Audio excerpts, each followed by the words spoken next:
Hey there, it's Jason here from 4XPipSnager and 4X UTurn, and today is May the 9th, 2012. So we're going to take a quick look at the 5-minute Euro USD pair on the 5-minute chart. Okay, so basically, it opened up here, made its next new little high. If you did, I wouldn't have bought a dip here because we had resistance here, and it just broke through it a few pips and came down. Okay, but it created our gap, our favorite special gap of opportunity right here after it broke through support. Okay, remember you got to break through support, pull back up to the trigger line, then you look to sell. So when you look to sell right here, the filter was red and it did line up with it. Okay, you would have got short right there. Your stop would have been around 20, 25 pips. Your total drawdown would have been 3 pips at first and then about 6 pips later on. And if you would have held it all the way down, well, that's 60. Well, look at that. 666, number of the beast. Anyway, it was 66.6 pips to the bottom from that exact point of entry. Woo! Is that a sign? Sign. 666. Woo! Okay, let's move on now. And for those of you who missed that first entry of opportunity, you just could have been looking to sell rallies all the way down. All the way down here, here, here.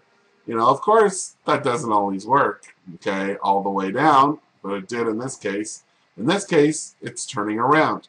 And why? Because we probably had some divergence here to go the other way. You know, with a low and a lower low, regular bullish divergence.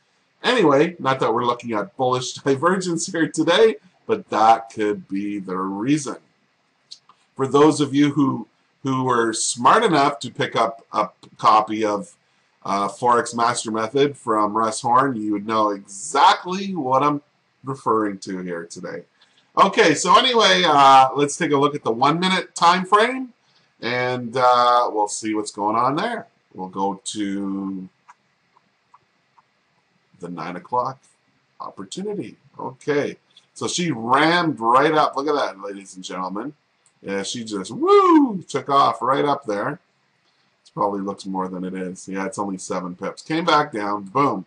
If you would have got long, you definitely proved that you're going through resistance right here. If you would have got long right here, okay, you had 8 pips to there, then it came back, and then it definitely gave you your 10 pips way up here, okay? Would have took about, I don't know, half an hour, but you would have got your 10 pips, okay? And that was that trade, and then there was another trade right here, which was a loser, okay?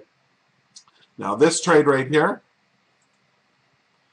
was not a trade because resistance was not, there wasn't 10 pips. From the entry, okay, you needed 10 pips. So there wasn't to resistance, so there was no trade there.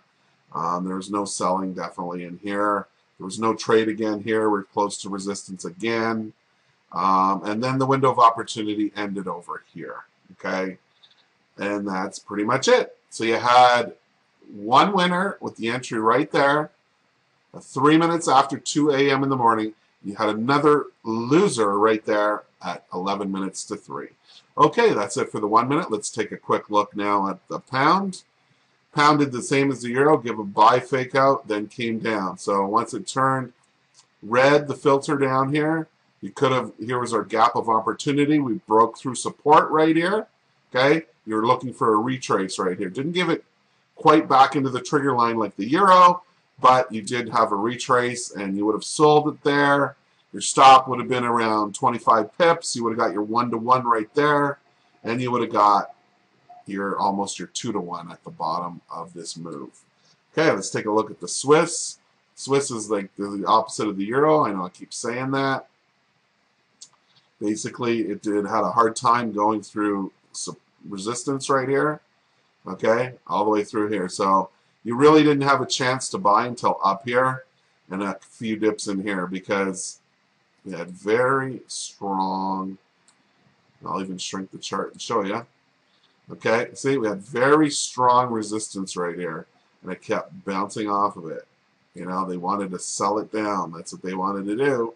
But finally, price took off and broke through the resistance, as you can see here.